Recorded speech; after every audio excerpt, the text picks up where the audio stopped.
السلام علیکم ورحمۃ اللہ وبرکاتہ. میرا نام فرید احمد اور میرے ساتھ ہیں شیخ سیف اللہ ثناء اللہ جو ماشاء اللہ جامعہ ابن سعود کے گریجویٹ ہیں, اور ہم ڈسکس کر رہے ہیں رمضان کا مہینہ اور اس کے ڈفرینٹ ڈائمینشنس. السلام علیکم سیف اللہ بھائی. وعلیکم السلام ورحمۃ اللہ وبرکاتہ. کیا حال ہے فرید بھائی؟ الحمد للہ. کیسی صحت ہے؟ الحمد للہ. رمضان کیسے گزر رہا ہے؟ ماشاء اللہ بارک اللہ. بہت اچھا.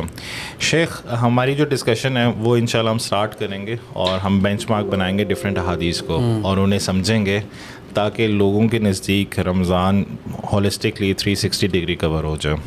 تو جو پہلی حدیث ہم نے سلیکٹ کی ہے وہ ہے ابو ہریرہ رضی اللہ تعالیٰ عنہ نے فرمایا کہ رسول اللہ صلی اللہ علیہ وسلم نے فرمایا کہ رمضان سٹارٹ ہونے سے پہلے 1 دن یا 2 دن پہلے روزہ نہ رکھو, الا یہ کہ وہ بندہ جس کو عادت ہو فاسٹنگ کی, روزے رکھنے کی. اور یہ متفقن علیہ ہے. اس کا کیا مطلب ہے کہ جیسے رمضان سٹارٹ ہو یا اس میں کیا حکمت ہے, رسول صلی اللہ علیہ وسلم نے یہ کیوں کہا کہ 1-2 دن پہلے روزہ نہیں رکھنا چاہیے مگر وہ بندہ جس کو عادت ہوئی ہو؟ دیکھیں الحمدللہ رب العالمین, یہ اصل میں یعنی ہم کوشش کر رہے ہیں کہ بلوغ المرام سے جو کتاب الصیام ہے اس کو کور کریں. تو اس میں جو پہلی جو حدیث جو آپ نے پیش کی ہے اس میں ایک اور حدیث بھی ہے جیسے کہ صوم یوم الشک, یعنی شک والے دن روزہ رکھنا, اس سے گریز کرنے کا رسول اللہ صلی اللہ علیہ وسلم نے اس میں نہیں فرمائی ہے. اور اسی طرح یعنی کیونکہ جب انسان شک کے دن روزہ رکھتا ہے تو وہ سرٹینٹی نہیں ہوتی, اس میں کوئی یقین نہیں ہوتا. اور یوم الشک روزہ رکھنے سے اسی لیے رسول اللہ صلی اللہ علیہ وسلم نے منع فرمایا ہے. اور بعض لوگ اس میں پھر وہ جو روایت لاتے ہیں شعبان والی کہ رسول اللہ صلی اللہ علیہ وسلم عام یعنی رمضان میں جو سب سے زیادہ فرض روزہ ہے اس کے بعد جو سب سے زیادہ کثرت سے روزہ رکھتے تھے وہ شعبان میں رکھتے تھے. ٹھیک ہے, یہ ہو گئی جنرل حدیث عام. اب اس میں آگئی تخصیص کہ آخری جو 2-3 دن ہے اس میں روزہ نہیں رکھنا. شیخ وہ کچھ علماء کی یہ بھی رائے ہے نا کہ آپ فرسٹ 15 ڈیز رکھو پھر لاسٹ 15 ڈیز نہ رکھو. بالکل. اس میں دیکھیں یہ اس میں کیا حکمت ہے؟ اس میں اختلاف ہے علماء میں کہ کچھ بولتے ہیں کہ پہلے 15 دن رکھیں, لیکن اس میں وہ کوئی حدیث پیش کرتے ہیں, ایک خاص حدیث صوم نصف شعبان, لیکن وہ خاص حدیث اس پہ علماء نے کلام کیا ہوا ہے کہ کیا وہ صحیح ہے یا ضعیف ہے یا حسن ہے. لیکن اکثر جو جمہور کا یہ قول ہے کہ آپ شعبان میں اوور آل روزہ رکھ سکتے ہیں سوائے آخری جو چند دن ہے. اس میں سے بعض علماء نے یہ بھی پیش کیا کہ نصف کے بعد بھی روزہ نہیں رکھنا چاہیے. اچھا شیخ, ہماری سوسائٹی میں بہت ہی انٹرسٹنگ ٹاپک ہے, وہ ہے مون سائٹنگ ورسز مون فائٹنگ. ٹھیک, یعنی کہ چاند کو دیکھنا اور چاند پہ لڑنا, یہ خاص طور پہ سب کانٹیننٹ میں بہت ایک میجر پرابلم ہے. اسی طرح مختلف ممالک میں جو لوگ رہتے ہیں, جس طرح اگر آپ مکہ یا مدینہ میں یا سعودی عرب میں رہتے ہیں تو پھر تو چیزیں بہت زیادہ اسٹریم لائنڈ ہیں, کلیئر ہیں. آپ ایک گورنمنٹ کا اناؤنسمنٹ کا ویٹ کرتے ہیں اور انشاءاللہ اس کے اکارڈنگلی کر لیتے ہیں. لیکن جو لوگ جس طرح نیوزی لینڈ میں رہتے ہیں, آسٹریلیا میں رہتے ہیں یا ڈفرینٹ کنٹریز میں رہتے ہیں, وہ اپنی لوکل سائٹنگ کی بجائے وہ فالو کر لیتے ہیں یا سعودی عرب کو یا کسی اور کنٹری کو, لیکن جنرلی لوگ سعودی عرب کو فالو کرتے ہیں کہ یار ہم اس کے اکارڈنگلی روزہ رکھیں. جبکہ رسول صلی اللہ علیہ وسلم کی ایک حدیث ہے, اور وہ حدیث ہے ابن عمر رضی اللہ تعالیٰ عنہ کی, کہ انہوں نے کہا کہ fast when you see the new moon, آپ تب روزہ رکھو جب آپ نے نیا مون دیکھا ہو, اور اسی طرح اپنا جو فاسٹ ہے اس کو تب توڑو جب وہ آپ دیکھ لو کہ یہ نا مون نظر آ گیا. لیکن اگر اسکائی کلاؤڈی ہو تو کیلکولیٹ کرو منتھ کو 30 ڈیز کے اکارڈنگلی, اور یہ بھی ایگریڈ اپون ہے, متفقن علیہ ہے. اچھا, اب کیا مون دیکھنا اپنی آئی سے یہ اسلامک سٹانس ہے یا کیلکولیشن کے اکارڈنگلی بھی چل سکتے ہیں؟ دیکھیں اس میں حدیث واضح ہے, جیسے آپ نے حدیث پڑھی, حدیث ابن عمر رضی اللہ عنہ کی کہ اذا رأیتم الہلال فصوموا, ہاں جب آپ کو جو ہلال ہے وہ نظر آ جائے پھر آپ نے روزہ رکھنا ہے. وَإِذَا رَأَيْتُمُوهُ فَافْطِرُوا, اور جب آپ کو بعد میں جب ہلال نظر آئے شعبان کا پھر آپ عفواً شوال کا پھر آپ رمضان ختم اختتام ہو جائے گا. فَإِنْ غُمَّ عَلَيْكُمْ فَاقْدِرُوا لَهُ, پھر اگر کلاؤڈی ہے آپ کو نظر نہیں آ رہا پھر آپ نے علم العدد یا علم جو فلکیات کے ماہرین ہیں اور جو آپ نے جو عدد جو ہے وہ مکمل کرنی ہے 30 دن اگر آپ کو نظر نہیں آ رہا. سو اگر انڈرسٹینڈنگ ہے کہ رمضان سٹارٹ تب تک نہیں ہوگا جب منہ نہ دیکھ لو, اگر تب کلاؤڈی ہے تو تب کیا کرنا ہے؟ پھر فَأْكْمِلُوا الْعِدَّةَ 30, جیسے دوسری روایت میں کہ آپ نے جو مہینہ جو شعبان کا اس کو 30 مکمل کرنے اور رمضان شروع ہو گیا. اچھا, اگر آپ کو چاند نظر نہیں آ رہا اور کلاؤڈی ہے اور تو اس میں پھر یعنی کہ اگر آپ کو 29 کو چاند نظر نہیں آ رہا اور کلاؤڈی ہے تو آپ نے وہ 30th کمپلیٹ کرنا ہے اور پھر نیکسٹ ڈے ہو جائے گا. اور عید بھی اسی طرح ہے کہ اگر عید کا چاند نہیں نظر آ رہا, ہاں اس میں بھی یہی ہے, اس میں بھی یعنی کہ یہ والا سینیریو کلاؤڈی سینیریو دونوں میں ہے. بالکل. اچھا, کیا کیونکہ اب تو کریسن کا پتہ چل جاتا ہے کہ یار یہ سائنٹیفک جو کیلکولیشنس کرتے ہیں اس کے اکارڈنگلی کہ مون کی برتھ ہوئی ہے یا نہیں ہوئی. اچھا, کیا صرف اس پہ ریلائی کر سکتے ہیں بغیر مون دیکھے؟ دیکھیں جتنا یعنی اس زمانے میں باقاعدہ چاہے بیسک سا بھی ہو, علم النجوم یا علم الافلاک ہوتا تھا, اس زمانے کی طرح تو نہیں ہے, تو کیا رسول اللہ صلی اللہ علیہ وسلم اس پہ ریلائی نہیں کر سکتے تھے؟ کر سکتے تھے, لیکن انہوں نے نیچرل جو ہے. اور ایک اور بات یہ ہے کہ دیکھیں آج کل ایک اور مسئلہ ہے, وہ ہے پہلے زمانے کی طرح ہمارے جیسے آج کل پولوشن ہے, اس زمانے میں اس طرح اتنے زیادہ یعنی آلودگی نہیں ہوتی تھی, ٹھیک ہے نا. اسی لیے جو حدیث میں جو لفظ استعمال فَإِنْ غُمَّ, یہ صرف کلاؤڈی کے لیے استعمال نہیں, یہ کس کے لیے ہوتا ہے کہ کوئی چیز چھپ جائے, کوئی بھی چیز barrier who, not only cloud. ہاں, پھر آپ اس میں پھر جو دوسرے سیکنڈری چیزیں ہیں اس سے آپ مدد حاصل کر سکتے ہو. ٹھیک ہے, ٹھیک ہے نا. تو اس میں بہتر یہ ہے کیونکہ اس میں پھر آج کل کیونکہ دیکھیں یہ ہے یعنی المسائل النوازل, یعنی جو جدید مسائل ہیں, جو ابھی ہمارے پاس جدید جو فلکیات کے ماہرین ہیں ان کے باقاعدہ ٹیلیسکوپ ہوتے ہیں, وہ پیدا ہونے کے بعد ان کو پتہ چل جاتا ہے, ٹھیک ہے نا. اسی طرح جو اسپیس میں جو لوگ ہوتے ہیں یا اس طرح چیزیں وہ دیکھ لیتے ہیں. لیکن اس میں پھر ہمیں گواہی دینے والی چیز ہے, کیونکہ حدیث میں نے کہ جب رمضان کا چاند نظر آ جائے اور ایک بندہ گواہی دیتے تو رمضان شروع ہو جاتا ہے. ٹھیک ہے, ٹھیک ہے نا. اچھا شیخ, پھر لیکن ہماری سوسائٹی میں تو دیکھا گیا کہ رادر دین بینگ فلیکسیبل ہم لوگ اس میں بہت زیادہ کٹر ہو جاتے ہیں. اور آپ نے دیکھا ہے, میں نے پرسنلی دیکھا ہے کہ جناب جو ویسٹ میں خاص طور پہ فیملیز رہتی ہیں اس میں یہ ہوتا ہے کہ آدھی فیملی ایک دن روزہ رکھ رہی ہے اور وہ اس کو نہیں ایکسیپٹ کر رہی اور آدھی کسی اور دن رکھ رہی ہے. تو کیا لوکل مون سائٹنگ ضروری ہے اسپیشلی ان لوگوں کے لیے جو ویسٹ میں رہ رہے ہیں؟ دیکھیں ویسٹ میں, خاص کر ویسٹ میں آپ کو بتاؤں باقاعدہ ادھر اسلامک کونسل ہے اور باقاعدہ یورپین کونسل بھی ہے اسلامک, اور اس کے بڑے بڑے اس میں علماء بھی ہیں, مفتیان کرام ہیں, ان سے بھی آپ رجوع کر سکتے ہیں. کیونکہ کچھ مسائل ہوتے ہیں جو ادھر کے ہوتے ہیں ہمیں اس کا تصور نہیں ہوتا. جیسے کہ مجھے کسی بھائی نے بتایا کہ کچھ ایسے علاقے جدھر دن ہوتا ہی نہیں ہے, دن کچھ وقت کے لیے ہوتا ہے, 1 گھنٹے یا 2 گھنٹے کے لیے, ٹھیک ہے نا. تو اس میں پھر یہ ہوتا ہے کہ بندہ اپنے اقرب الیہ, کیونکہ اس میں اصل جو مسئلہ ہے اس کو بولتے ہیں اختلاف المطالع. اس میں خود علماء میں اختلاف ہے کہ کیا پورے دنیا میں اگر مثلا ایک کونے میں چاند نظر آ جائے, مثلا سعودیہ میں چاند نظر آئے, تو کیا پورے دنیا والے روزہ رکھنا شروع ہو جائیں, یا پھر ہر علاقے کا, ہر ریجن کا اپنا ایک وہ ہے, ٹھیک ہے نا. تو اس میں اختلاف ہے. لیکن آج کل جو علماء یا جو اکثریت جو عمل کرتی ہے وہ یہ ہوتی ہے کہ ہر ریجن کا اپنا ایک باقاعدہ رویت ہلال کمیٹی ہوتی ہے. اور سعودی عرب میں بھی دیکھ لیں, سعودی عرب میں ہر کوئی ایرا غیرہ جا کے وہ نہیں کرتا, ایک باقاعدہ حکومتی کونسل ہے, اس نے ایک بار دیکھ لیا بات ختم ہو جاتی ہے, اور پورے سعودی عرب میں آفیشیلی نظام قائم ہو جاتا ہے کہ کل سے روزہ ہے. اچھا, یہ جو ہمارے ریجن ڈیفائن کیا ہے نا, یہ بھی کافی ڈیبیٹیبل ہے. جس طرح آپ نے کہا اختلاف ہے کہ ریجن پھر کہیں گے کس کو, کیا وہ نیشنل باؤنڈریز کو کہیں گے کہ پاکستان, انڈیا, بنگلہ دیش کی علیحدہ باؤنڈریز ہیں, اور اس طرح سعودی عرب, اور پھر ساتھ جو گلف کنٹریز ہیں جس میں عمان ہے, کویت ہے. اس میں ہم یہ دیکھیں نا, اس میں صحابہ نے کیا کیا, کیونکہ ان کے زمانے میں بھی تھا نا, ان کے زمانے میں ماشاءاللہ اسلامی مملکت بڑھ گئی. اسی طرح ابن عمر رضی اللہ عنہ کے پاس جب ایک بندہ ہے شام سے, جی ٹھیک ہے نا, اور اسی طرح جو بعض صحابہ کے پاس اس طرح کے لوگ آئے, تو ایک ہے اس زمانے میں معروف تھا کہ یہ ایک الگ دور کا ریجن ہے, جی. لیکن آج کل چھوٹے چھوٹے ملکوں میں بٹوارا کر دیا, جب سے یہ سائز کو آیا ہے, کیا بولتے ہیں اس کو, باقاعدہ انہوں نے باؤنڈریز بنا دی. تو کیا اس کا ابھی جو حال میں اس کا اعتبار کیا جائے گا, وہ اس کا اعتبار کیا جائے گا؟ تو اکثر جو علماء ہیں وہ یہ بولتے ہیں کہ اس وقت کا اعتبار کیا جائے گا. مثلا جو عرب دنیا ہے وہ ایک تھی اس وقت تقریباً, ٹھیک ہے نا, خاص کر جو خلیجی ممالک ہیں, ٹھیک ہے. اب اس میں بعض شام اور مصر بھی گھسا دیتے, بعض نہیں گھساتے, لیکن مثلا ابن عمر رضی اللہ عنہ یا بعض صحابہ نے شام کو الگ کیا. تو آج کل جو علماء ہیں وہ بولتے ہیں کہ اس وقت کے مطابق ریجنز ہونے چاہیے. تو مثلا پاکستان, انڈیا, بنگلہ دیش ان کا ایک ہے, کیونکہ دیر یہ سارے ایک ہی تھے. پہلے کہا جاتا تھا بلاد الہند و سندھ, ٹھیک ہے نا. اب یہ ہم نے جا کے بنایا پاکستان, انڈیا, بنگلہ دیش, اور پتہ نہیں اور چھوٹے چھوٹے ملک بنا دیے. تو لیکن آج کل اب عمل اس کا بالکل الٹ ہو رہا ہے.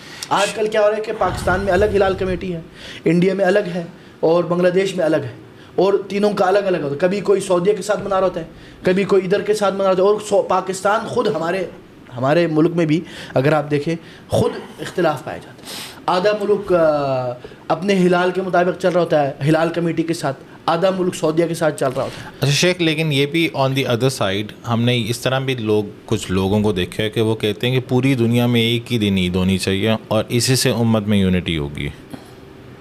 دیکھیں یہ قابل غور بات ہے, اس میں کوئی شک نہیں. ایک اور اینگل ہے, اور یہ علماء نے کچھ علماء تو کہتے ہیں کہ دس از ناٹ پاسبل کہ جناب ایک ہی دن کیسے ہو سکتی ہے عید, ٹھیک ہے, جب ٹائمنگ ہی سارے ڈفرینٹ ہیں. تو نہیں, ایک ہی دن ہی عید کا مطلب یہ نہیں کہ ایک ہی ٹائم پہ عید ہو.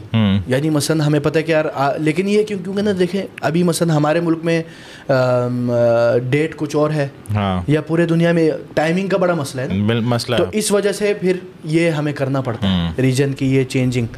لیکن علماء نے یہ بھی کہا ہوا ہے کہ سب اگر پورے دنیا کا ایک کیا جائے, کیونکہ چاند تو ایک ہی ہے نا, یہ بھی تو لاجک ہے نا, چاند تو ایک ہی ہے نا, 2-3 ہر ریجن کا الگ چاند تو نہیں ہے. لیکن کیونکہ ہم نے حدیث کو اتباع کرنی, حدیث میں کہا گیا کہ اذا رأیتم الہلال, اور اسی طرح ایک اور روایت میں کہ جب سارے لوگ کرنے تو آپ نے لوگوں کے ساتھ کرنا ہے, جی, افتراق نہیں پیدا کرنا. حتیٰ کہ ایک بندہ جب سفر کر کے آتا ہے, مثلا ایک بندہ ہے پاکستان سے یا یورپ سے آیا, ادھر ایک روزہ باقی ہے اس کا, لیکن ادھر آئے تو ادھر لوگ عید منا رہے ہیں, تو علماء کا کہنا ہے کہ ادھر وہ لوگ ساتھ عید منائے, افطاری کرے, اس کا ایک قضا ہو گیا وہ بعد میں کرتے ہیں.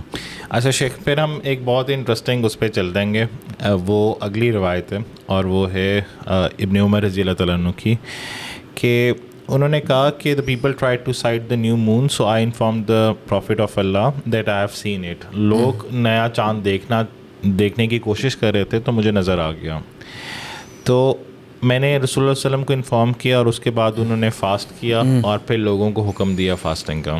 بالکل. اب اس سے کویشچن یہ پیدا ہوتا ہے کہ اگر گورنمنٹ دیکھ رہی ہے اور آپ دیکھ رہے ہو ایز این انڈیویجول, ٹھیک, اب آپ کو پتہ ہے کہ فالس شہادتیں بھی بہت زیادہ ہوتی ہیں, یعنی کہ ایک بندہ پروبیبلی وہ شاید اس کو نظر بھی نہ آیا ہو اور اس نے جا کے انفارم کر دیا ہو کہ مجھے نظر آیا, ٹھیک, تو کیا اس کا کوئی کرائٹیریا ہونا چاہیے, یا وہ بندہ خود اب کیونکہ اس کو نظر آ گئے تو گورنمنٹ کو نہیں نظر آیا تو وہ خود اپنا منانا شروع کر دے, یا اس نے میجورٹی کے ساتھ ہی رہنا؟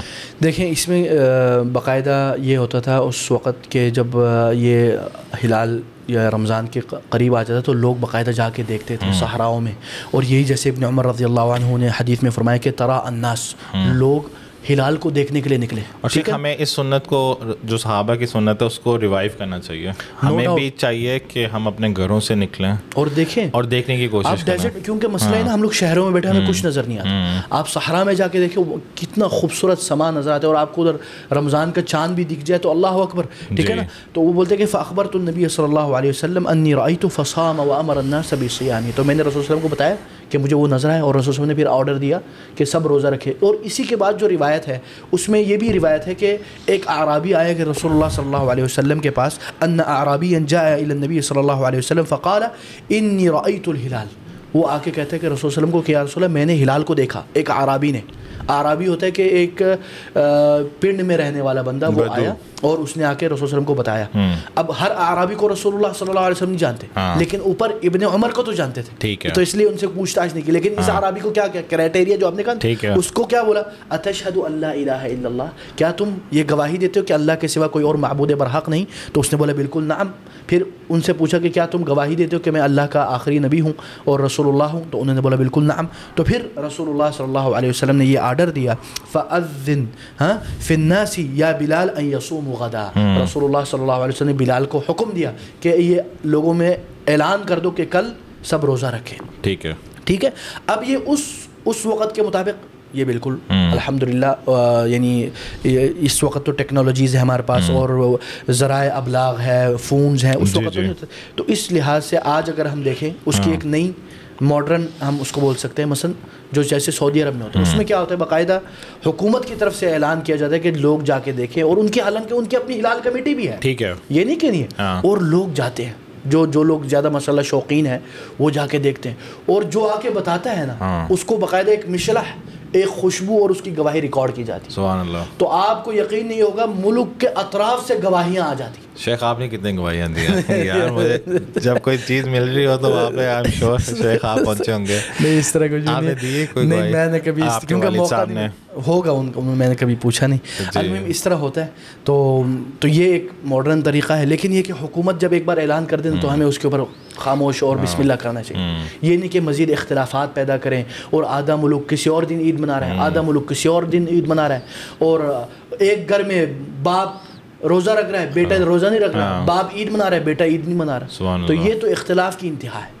ایک ملک میں ایک گھر میں بیٹھ کے اس طرح یہ مناسب نہیں, کیونکہ یہ جو عید کا موقع ہوتا ہے نا, یہ تو موقع ہوتا ہے کہ آپ نے خوشیاں بانٹنی ہیں, اور جب آپ اسی میں ڈویژن کر دو, ٹھیک ہے, تو پھر اس کی جو ایسنس ہے اس کا کس کو مزہ آئے گا؟ اس کا تو کسی کو نہیں مزہ آئے گا. نہیں, پھر مزہ کرکرا ہو جاتا ہے, کرکرا ہو جائے گا. یہ نہیں کہ یہ جو پرٹیکولر حرکت ہے پورا جو موڈ ہے نا وہ خراب کر دیتا ہے, اور ایسی ایک فضا زہر آلود ٹاکسک فضا بنا دیتے ہیں, اور میڈیا میں بھی اور ملک میں بھی ایک فضا قائم ہو جاتی ہے اور ہر کوئی لگا ہوتا ہے. شیخ اس لیے کہتے ہیں نا کہ discipline is better than being right. بالکل, کیونکہ آپ کو لگتا ہے کہ یار آپ ٹھیک کر رہے ہو, لیکن جو ڈسپلن ہے this is far more better than being right. اچھا, اب ہم بات کرتے ہیں نیت کے اوپر, کیونکہ ہمیں کچھ پتہ ہے کہ جو نیت ہوتی ہے وہ صرف لسان سے نہیں کی جاتی, بلکہ ایکشن بھی ایک نیت ہوتی ہے. جس طرح کچھ اسکالرز نے کہا نا کہ آپ کے مائنڈ میں ڈائیورس ہے, آپ نے بے شک نہیں کہا, لیکن اگر آپ نے اس کی طرف ایکشن کرنا شروع کر دیا, ٹھیک ہے, تو کچھ علماء کے نزدیک دیٹس آلسو کنسیڈرڈ کنایا. صحیح. اور ہمیں پتہ ہے کہ سیام جو ہوتا ہے وہ بغیر انٹینشن کے نہیں قبول ہوتا, کیونکہ حفصہ رضی اللہ تعالیٰ عنہ جو ام المؤمنین ہیں, ان کی روایت ہے کہ the messenger of Allah said the fast of one who does not make intention to fast before dawn is not accepted. ٹھیک. اب اس کی جو روزے کی نیت ہے وہ کیسے ہوتی ہے؟ کیونکہ جب آپ سوتے ہو تو الٹیمیٹلی آپ کے مائنڈ میں تو یہ ہوتا ہے کہ میں نے صبح روزہ رکھنا ہے. از اٹ سفیشینٹ یا اس کی کوئی اور طریقہ ہے نیت کا؟ بالکل, دیکھیں جیسے یعنی جو حدیث ہے ام المؤمنین حفصہ رضی اللہ عنہا کی کہ من لم یبیت الصیام قبل الفجر فلا صیام لہ, یعنی جو رات کو نیت کر کے نہ سوئے فجر سے پہلے, یعنی فجر سے پہلے اس کی نیت ہونی چاہیے, ورنہ اس کا روزہ نہیں ہے. ٹھیک ہے نا. اس سے اور پہلی بات اس میں یہ آئے گی کہ نیت کیا ہے. نیت جیسے آپ نے کہا لفظ یہ زبان سے کہنے کا مراد نہیں, نیت ہوتی ہے من النوا. نوا کس کو بولتے ہیں؟ جو کھجور کے اندر جو گٹھلی ہوتی ہے نا اس کو نوا کہتے ہیں. اچھا, اتنی ہڈن ہوتی ہے؟ جی بالکل ہڈن. تو اس کا, اور اسی طرح رسول اللہ صلی اللہ علیہ وسلم سے بھی کسی حدیث میں تقریباً اکثر علماء کے نزدیک کسی حدیث میں یہ ثابت نہیں کہ انہوں نے زبان سے نیت کی ہو روزے کے لیے. ٹھیک ہے نا. اور نہ صحابہ سے کسی روایت میں ہے. ٹھیک ہے. اب اس پھر بات آتی ہے کہ نیت کیا ہے. نیت یہ ہے عمل القلب, دل کا صرف ایک سوچ, ایک فکر, ایک ارادہ. ٹھیک ہے نا. تھنکنگ اباؤٹ اٹ اس عبادت, اس نیت. ٹھیک ہے. مثلا آپ ابھی سو رہے ہیں یا آپ نے صبح سحری کر رہے ہیں, کیوں سحری کر رہے ہیں آپ؟ روزے کی نیت سے تو سحری کر رہے, تو دیٹس اٹ. اس کے لیے کوئی الگ سے انی نویت الصیام یہ وہ, یعنی آپ کو اپنے اوپر شک ہے کہ آپ کو اپنے اوپر اپنے حرکات پہ شک ہے کہ آپ یہ کیوں کر رہے ہیں. تو ایسا تو نہیں ہونا چاہیے. مجھے پتہ ہے بعض احباب باقاعدہ اس کے لیے انہوں نے اسٹیکر بنائے ہوئے ہیں اور روزے کی نیت کے الگ دعائیں بنائی ہوئی ہیں, اور وہ دعائیں رسول اللہ صلی اللہ علیہ وسلم سے وارد نہیں ہیں. بالکل. ٹھیک ہے نا. اب اگر آپ ان سے پوچھتے تو بولتے کہ یہ ہم بس اپنے آپ کو یقین دلانے کے لیے, یعنی آپ کو اپنے اوپر یقین نہیں ہے. اچھا شیخ, یہ نا یہاں پہ ڈفرینشیٹ کرتے ہیں کہ یہ جو نیت ہے یہ ہم بات کریں فرض روزے کے اوپر. بالکل.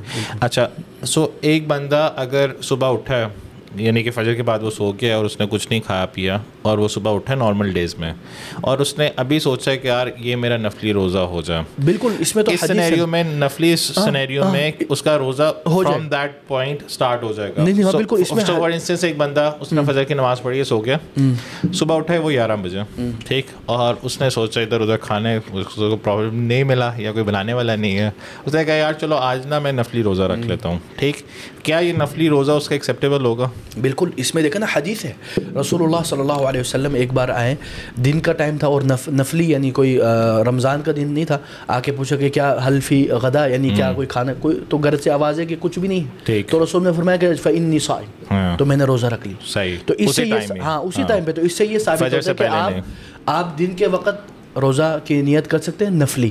ٹھیک ہے, فرضی نہیں. ٹھیک. اور اگر قضا ہو تو اس میں پھر آپ نے وہ کرنا ہے نیت شروع سے. اچھا, اگر فرض کی قضا ہو, مثلا کوئی خاتون ہے جن کا کوئی مخصوص دن تھا, انہوں نے رمضان میں روزہ نہیں رکھا, یا کوئی مرد ہے وہ سفر میں تھا اور اس نے روزہ نہیں رکھا, تو بعد میں قضا کے وقت اس کو رات سے نیت ہونی چاہیے, اس کو فجر سے پہلے ہی نیت کرنی چاہیے. لیکن نفلی میں ایکسیپٹیبل ہوتا ہے, کسی بھی ٹائم بندہ نیت کر لے. جزاک اللہ خیر. میرا خیال ہے یہ ڈفرینشیٹ کرنا بہت زیادہ ضروری تھا. اچھا, میرا خیال ہے شیخ ول کیپ آن کنٹینیوئنگ انشاءاللہ, اور ہم مختلف اور چیزیں لے کر آئیں گے. اب جنرلی ہم ان دا لاسٹ 10 منٹس یہ ڈسکس کرتے ہیں کہ what are some of the habits جو آپ کو بار بار کرنی چاہیے تاکہ لوگوں کی ایک موٹیویشن بھی رہے. اس میں ہم نے لاسٹ ٹائم ڈسکس کیا تھا جس طرح قرآن پڑھنا. تو آپ کیا سمجھتے ہیں کہ کیا پیٹرن ہونا چاہیے قرآن پڑھنے کا, یا کتنا پڑھنا چاہیے؟ میں آپ کو بتاتا ہوں, دن میں کتنے نمازیں ہوتی ہیں؟ 5. میں ایک لے مین کے لیے بتا رہا ہوں, نہ کہ ایک طالب علم, ایک عالم کے لیے, ایک عام بندے کے لیے جو قرآن پڑھ سکتا ہو. 5 ٹائم وہ نماز پڑھتا ہے. ٹھیک ہے, ایک جز کے کتنے صفحات ہوتے ہیں؟ تقریباً 20. ٹھیک ہے, 20 کو آپ 5 پہ تقسیم کر دیں تو تقریباً آپ کو 4 صفحات. ہر نماز کے بعد 4 صفحات, ہر نماز کے بعد, یا نماز سے پہلے 2 پڑھ لیں, نماز کے بعد 2 پڑھ لیں, اور ماشاءاللہ آپ کو پتہ بھی نہیں چلے گا, اور آپ روزانہ ایک پارہ ختم کریں ماشاءاللہ. یہ لے مین کے لیے, ایک عام آدمی. لیکن ایک طالب علم ہے, ایک حافظ قرآن ہے, تو اس کو تو چاہیے کہ وہ روزانہ کم از کم 5 پارے, 3 پارے, 4 پارے پڑھے. اور ایک عالم بندہ ہے, اس کو تو چاہیے کہ وہ 15 پارے پڑھے ایک دن میں کم از کم. انشاءاللہ میری بھی یہی کوشش ہے انشاءاللہ. ٹھیک ہے نا, تو اللہ قبول کرے. باقی جو میں نے حدیث پیش کی تھی وہ میں آپ کو پیش کر دوں, جو رسول صلی اللہ علیہ وسلم نے 20 میں روزہ رکھا. اس میں یہ ہے حدیث, جیسے کہ عائشہ رضی اللہ عنہ فرماتی ہے, قالت دخل علیہ النبی صلی اللہ علیہ وسلم ذات یوم, رسول اللہ صلی اللہ علیہ وسلم ایک دن داخل ہوئے اور کہنے لگے, هل عندکم شیء, کیا تمہارے پاس, تم لوگوں کے پاس کچھ ہے کھانے کے لیے؟ تو انہوں نے کہا لا. قال لا. ٹھیک ہے, قلنا لا, حضرت عائشہ نے کہا لا. قال فإني إذا صائم, تو میں تو پھر روزہ رکھ رہا ہوں. ٹھیک, پھر تو میں روزہ رکھ رہا ہوں. ٹھیک ہے. ثم اتانا یوما آخر, پھر ایک اور دن آئے رسول اللہ صلی اللہ علیہ وسلم. فقلنا اہدی لنا حیث, تو ہم نے رسول اللہ علیہ وسلم کو کہا کہ ہمیں حیث یعنی ایک کھانا ہوتا ہے وہ پیش کیا گیا, تو وہ ہمیں ہدیہ میں ملا ہے. فقال ارینی, مجھے دکھاؤ وہ ذرا. رسول اللہ صلی اللہ علیہ وسلم نے کہا دکھاؤ. دیکھنے کے بعد کہا فلقد اصبحت صائما, میں نے روزہ رکھ لیا, میں نے نہیں, میری حاجت نہیں ہے. اس کے بعد کہتے ہیں اس میں فاکلا, یہ آخری جو ٹکڑا ہے اس میں یہ بھی ثابت ہوتا ہے کہ فرضی روزہ نہیں بلکہ نفلی روزہ آپ 20 دن میں توڑ بھی سکتے ہیں. بالکل. ٹھیک ہے, یہ بھی بغیر کسی وجہ کے, اور اس میں کوئی گناہ بھی نہیں ہے. سمجھ میں ہے؟ ٹھیک ہے, یہ بھی ایک پوائنٹ, کیونکہ ہم نے سو اگر آپ نے نفلی روزہ رکھا ہوا ہے اور آپ کا دل کر رہا ہے کہ یار میں کنٹینیو نہیں کر سکتا, یا آپ کو کسی نے دعوت پہ بلا لیا, یا آپ اپنے آفس میں اور بار بار ایک بندہ آپ کو فوڈ آفر کری جا رہا ہے جو آپ کو پسند بھی بہت زیادہ ہے. بالکل ٹھیک ہے, کوئی پیزا ہے, کوئی بریانی ہے, اور یہ صحیح ترین روایت ہے, مسلم کی روایت ہے. ٹھیک, تو اس میں کوئی حرج نہیں ہے انشاءاللہ, کیونکہ کچھ لوگوں کو میں نے دیکھا کہ وہ پھر بہت ہی زیادہ جھجکتے ہیں اور اس کو سر پہ سوار کر لیتے ہیں. اچھا شیخ, یہ نفلی روزہ تو بندہ توڑ سکتا ہے, لیکن فرضی روزہ کس سینیریو میں توڑنا چاہیے؟ جب آپ کو لگ رہا ہو, ایک تو ہے کہ یار میری طبیعت خراب ہو رہی ہے, لیکن میں بھی آئی کین پل آف, شاید میں افطاری تک اپنے آپ کو پل آف کر سکتا ہوں. ٹھیک, یہ کیا سینیریو ہے جس میں بندہ اپنا جو فرضی روزہ ہے وہ توڑ سکتا ہے, اور جس کا کوئی اس کو کوئی پینلٹی بھی نہیں ہوگی, یعنی دیر از اے پرمیشن فار ہم, پرمیشن ہے, اور اس کے بعد کیا اس کی پینلٹی کیا ہوگی توڑنے کی؟ اس میں مثلا یہ ہے نا, اس میں مثلا کچھ ہے, مثلا ایک تو خواتین جن کے مخصوص ایام ہیں وہ تو روزہ توڑیں گی, اور اسی طرح اگر کوئی مریض ہے جو جس کو روزہ رکھنے سے ہلاکت کا اندیشہ ہو, مثلا کچھ شوگر کے ایسے ٹائپس ہیں جو اگر روزہ رکھیں گے تو ان کے لیے مسائل پیدا ہوں گے. ٹھیک ہے, اور اسی طرح جو بندے بیڈ پہ پڑے ہوئے ہیں, ان کے کومے میں ہیں, ان کو طاقت کی چیزیں ڈالنی پڑتی ہیں, تو شیخ وہ تو وہ لوگ ہیں نا جو روزہ بے شک نہ رکھیں. میں بات کر رہا ہوں اگر ایک بندے نے روزہ رکھ لیا, اب وہ کس سرکمسٹانسز پہ توڑ سکتا ہے؟ ٹھیک, جس طرح شاید وہ ڈی ہائیڈریٹڈ بہت زیادہ اپنے آپ کو فیل کر رہا ہے. فیل کرنے ایک الگ چیز ہے, اور حقیقت میں ہونا ایک الگ چیز ہے. کیونکہ کچھ لوگ ہیں جو ہوتے ہیں سائیکولوجیکل ویک, جو ہوتے ہیں سائیکولوجیکل یعنی نفسیاتی طور پر وہ بڑے کمزور ہیں, لیکن وہ جسمانی طور پر مضبوط ہیں. وہ سمجھتے ہیں کہ نہیں یار I can not do this, یعنی آج کل کے جو مثلا بچے ہیں سافٹ بچے, وہ نہیں کر سکتے, وہ سمجھتے کہ یار بڑا مشکل ہے. یا کچھ آج کل میں نے بھی دیکھا کچھ بچے بولتے ہیں کہ ابھی تو میرے ایگزامس آ رہے ہیں, اب میں ایگزامس میں کیسے روزہ رکھوں, ایگزامس میں روزہ کیسے رکھوں. تو ایگزامس میں ابھی آپ مجھے بتائیں نا, ایگزامس کی تیاری کے لیے آپ کیا کون سا خوراک کھاتے ہو, وہ خوراک پہلے کھا لو, بات ختم, اس میں کوئی حرج نہیں انشاءاللہ. اور رات میں آپ تیاری کرنا. میں آپ کو نا 2-3 ایگزامپل دیتا ہوں. ایک بندہ جو افطاری سے پہلے جا رہا ہے کسی جگہ اپنے گھر جا رہا ہے اور راستے میں بائک کا ایکسیڈنٹ ہو گیا, ٹھیک ہے, اور اس کا کچھ بلڈ نکل آیا. کیا کسی بلڈ نکلنے سے یا وامٹ نکلنے سے ایکسیڈنٹلی خود ہی نکلے روزہ ٹوٹتا ہے یا اس کا کوئی فرق پڑتا ہے؟ ہاں, اس میں یہ ہے کہ اگر مثلا ایک ہے وامٹنگ ہو گئی نارملی نیچرلی وداؤٹ پرپس, ٹھیک ہے, تو اس میں نہیں ٹوٹتا. اس میں راجح قول یہی ہے, اور ابو ہریرہ رضی اللہ عنہ کی بھی یہی روایت ہے, صحیح حدیث میں ہے. اور اسی طرح جو خون کے بارے میں بعض علماء کا تھوڑا اختلاف ہے. اس میں یہ ہے کہ اگر خون بہت کثرت سے نکل گیا ہو جس سے پتہ چل رہا ہو کہ یار یہ بہت مشکل ہے, ہاں, تو پھر روزہ ختم. لیکن اگر ایسا خون نکل رہا ہے جو اتنا زیادہ نہیں, مثلا نکسیر پھوٹ گئی یا مثلا ہاتھ میں تھوڑے سے کچھ کٹ آ گئے, تھوڑا سا, اس میں کوئی حرج نہیں ہے. اچھا, اب اگر آپ کو پتا ہو کہ آپ روزے میں ہو لیکن کسی بندے کو آپ کی بلڈ گروپ کی ضرورت ہے, صحیح, ابھی ایک ایمرجنسی والا کیس ہے, تو اس سینیریو میں کیا آپ روزے کی کنڈیشن میں اس کو بلڈ ڈونیٹ کر سکتے ہو جو ایک باٹل نکلنا ہے؟ ہاں, اب اس میں یہ ہے کہ اگر وہ بندہ آپ کے دیے بغیر وہ ہلاک ہو جائے گا تو اس میں آپ دے سکتے ہو. ٹھیک, اور اس سے آپ کا روزہ بھی نہیں افیکٹ ہوگا؟ روزہ افیکٹ ہوگا یا نہیں ہوگا؟ روزہ افیکٹ نہیں ہوگا. ٹھیک, اب یہ ہے کہ اگر ایک چیز ہے ڈالنا, ایک چیز ہے نکالنا, صحیح, ٹھیک ہے نا, تو نکالنے والے اکثر چیزوں میں علماء نے تھوڑی سی گنجائش رکھی ہوئی ہے, ٹھیک ہے, لیکن کچھ چیزیں جیسے میں نے آپ کو بتایا اتنا زیادہ خون بہہ جانا, پھر ہلاکت کا اندیشہ, اور پھر تو آپ کو روزہ توڑنا ہی. اچھا, ڈالنے میں کچھ لوگ اگر کہتے ہیں کہ انرجی والا ریئیکشن نہیں ہے, انجیکشن نہیں ہے, جس طرح ٹیٹنس ہے اس سے کوئی انرجی نہیں آپ کو ملتی, تو وہ انجیکشن بھی لگا سکتے ہیں؟ بالکل, اس میں دیکھیں بہت سی چیزیں جو یہ جو آج کل کے جو انجیکشنز کے معاملات ہیں یہ نیو چیزیں ہیں, تو اس میں نو ڈاؤٹ علماء کے اپنے اجتہادات ہوتے ہیں, بالکل نص واضح کلیئر نہیں ہوتے, تو اس لیے علماء اجتہاد کرتے ہیں. اجتہاد میں ہوتا ہے کہ کئی بار قیاسات ہوتے ہیں, کوئی عالم اس کو اس پہ قیاس کر رہا تھا, کوئی عالم اس کو اس پہ قیاس کر رہا ہے, تو اس حساب سے انہوں نے پھر یہ تفریق رکھی ہے کہ اگر کوئی طاقت والی ہے, کیونکہ وہ بولتے ہیں کہ طعام و شراب سے منع کیا ہے, طعام شراب سے کیا ہوتا ہے, کوئی پینے والی چیز یا کھانے والی چیز سے طاقت آتی ہے, تو انہوں نے اس سے قیاس کر کے کہا کہ کوئی بھی چیز جس سے انسان کے اندر طاقت آ جائے تو وہ پھر نہیں ہے. ہاں, اگر کوئی بیماری کے لیے جس سے طاقت نہیں آ رہی لیکن اس کی بیماری کے لیے وہ ہو رہا ہے تو اس میں کوئی حرج نہیں ہے. یہ علماء تفریق ہے. اور میں بار بار اپنے آپ کو اور باقی لوگوں کو بھی یقین بار بار ریمائنڈ کروانا چاہتا ہوں کہ یہ بہت ہی اسپیشل لمحات ہیں رمضان کے, بالکل, اور اس کا زیادہ سے زیادہ فائدہ اٹھانا چاہیے. کہیں ایسا نہ ہو کہ رمضان گزر جائے تو ہم لوگ ایک ریگریٹ میں ہوں کہ کیوں ہم نے اپنا اتنا ٹائم ضائع کیا. بالکل بالکل. تو آپ کی جو بھی ہیبٹس ہیں, ٹی وی دیکھنا, ڈرامے دیکھنا اور باقی چیزیں کرنا, اس کو بالکل ختم کرنا چاہیے. بالکل, اللہ کے لیے, اور اللہ سے زیادہ مغفرت مانگنی چاہیے. اور دس از دا پرائم ٹائم جب آپ کا اللہ سے بہت زیادہ مضبوط کنیکشن ہو سکتا ہے. اللہ تعالیٰ آپ کی اور ہماری مشکلات کو دور فرمائے. جزاک اللہ خیر. السلام علیکم ورحمۃ اللہ وبرکاتہ.